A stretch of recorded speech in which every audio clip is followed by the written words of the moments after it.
What's going on, everybody? This is joshsdh, and we're playing a brand new game, Age of Wonders 3.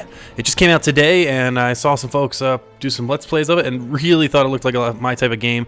Way up my alley. It's like a Civ 5 meets tactical combat, so it's kind of like XCOM Civ 5 combined, which I'm stoked to check out. So we're going to go ahead and get started. We're going to start with the Elven Court campaign. So basically, I'm going to skip through all the talkie-talkie here. Let's see, let me skip through it. Maybe, maybe not. I just turned off the talking. We'll say next. So basically, I'm going to jump in. I'll catch you up on the storyline. This is a nice little animatic of the story. We'll put that on so we can hear it on the future ones. Yeah, your grandfather. So basically, the whole idea is that the person we'll be playing, she is the first of the generation of high elves, the daughter of a wood elf and a dark elf. And her and her brother are at a peace treaty meeting to talk with some folks. And some stuff's about to go down. So, here she is. Her name is Sundrin of House Inyok. She's a high elf rogue, and this is her rise to power beginning. Alright, so let's take a look at some of the things going on first. We'd hit start. Boop. So you can see here, her guard is telling us, hey, we're not allowed to go into this area. We've been forbidden.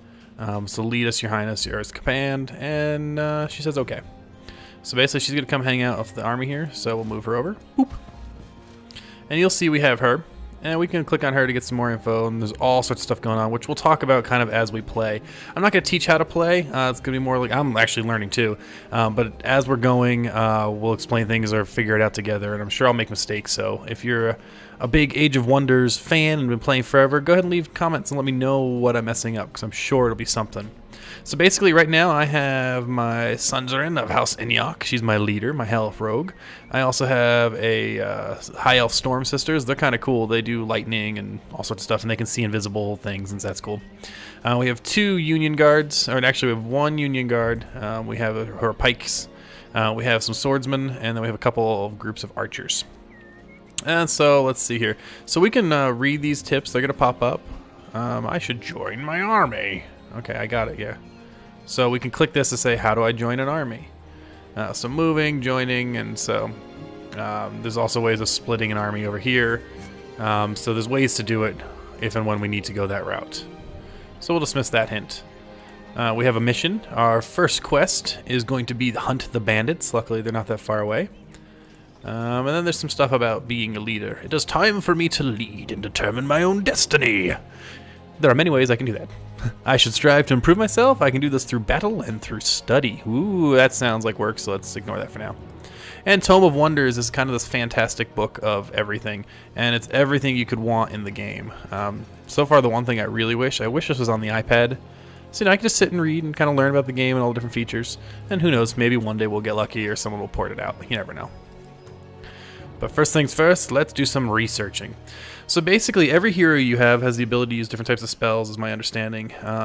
And so she can be actively researching these ones. We also have some other spells, which are global, which lets you do things that affect the whole map. There's some combat stuff, which she can learn. I don't think I can select any of these right now. Nope. And then there's some empire upgrades, some passive things that will help us out as we're moving forward and building our empire. But for now, we're looking at some of these areas here. So we have seafaring. Oh, I didn't mean to click that. Well, I guess, can I change it? I guess my dogs are gonna bark, and I guess we're learning seafaring because I screwed that up. Oh, maybe I can change it here. Oh, good, I can.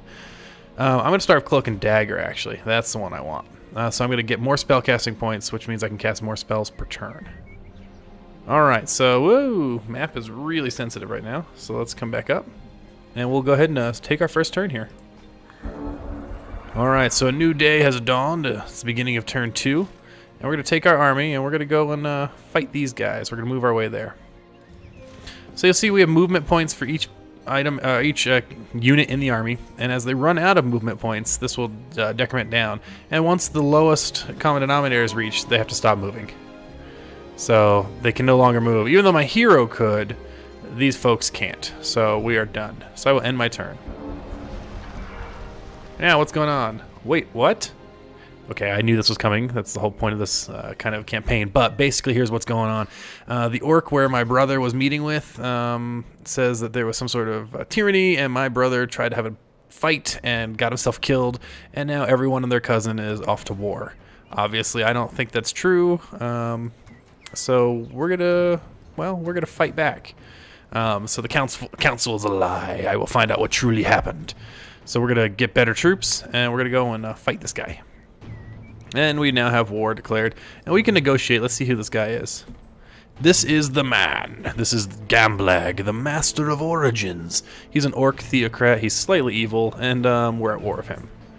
And really, frankly, well, and that was my brother. He is now dead. And that's us. So us, evil orc, dead brother. So we'll come back to that. In the meantime, because we're upset that our brother just got killed, let's go take out some bandits, shall we? There we go. So here's where it's interesting. We have a couple of options. We're going to start a battle. We can have an auto combat for us, which means it'll happen and play it out. It'll just calculate kind of how you would do. If I want to see where the battle's happening, I can click this to remind myself. If I want to run away from battle, I could. Or I can do manual combat, and that's what we're going to do. We're going to do manual combat, and we're going to enter the combat map. So here we are. It's evening, and this day-night cycle actually has an effect on their abilities, on units' abilities to attack. So that's important to know and to keep in mind. I don't know if it's day-night that has a matter, or if it's light-dark. Anyway, so we'll turn the hexes on. This is going to give us all sorts of hints about battle. I have a good idea now, at least getting started, of what we're doing. And you can see it's a tactical map, so we could actually come out here and have these massive kind of battles if we wanted to. But right now, I don't think we need to go too far out of line. My dog is like running around at my feet. I was like, who is touching me? Dog. Okay. All right. So basically, we have our units, and we're first. We can click on any unit to see what they do. They have a movement amount, as well as then their abilities. And some of these have different ranges. And so, all right, we're going to hop into battle here. So we now have our units, and we're going to take them and do some attacking here. So we can take a look at who we have that we're fighting. And we are fighting the human scoundrels. So they got 35 life. They can move 28 movement points, 10 armor. Let's see, they can shoot. Other scoundrels can shoot. Other scoundrels can shoot. So we have 3 units of scoundrels. They all have bows. They're behind these walls, and they're in the way.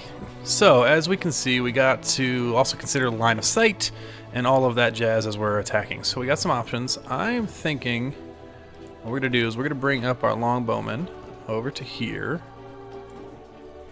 Yeah, I got to remember to right-click to move. You can see that's using up their movement. And up here is their action points. That's how many actions they perform in a turn.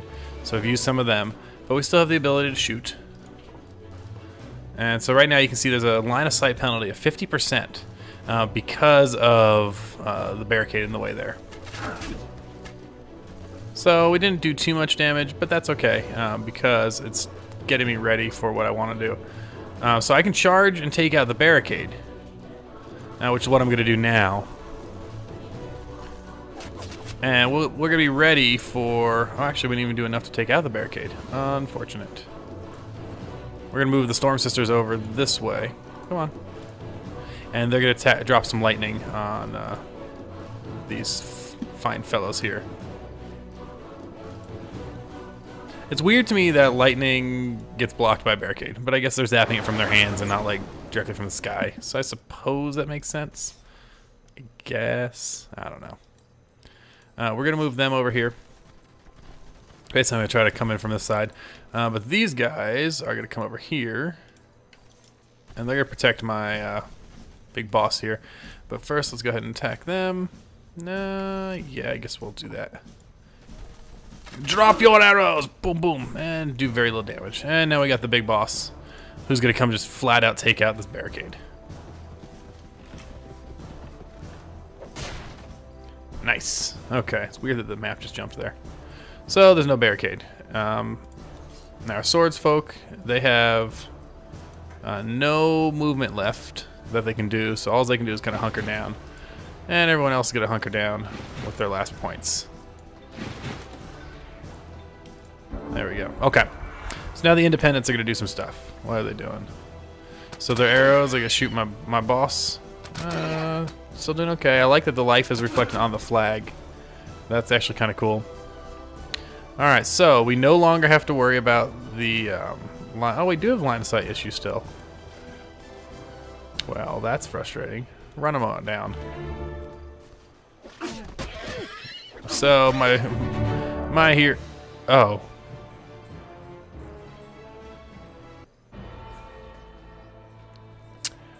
Well, this is a perfect first episode. Not only were the dogs barking and screwed up, but I already died.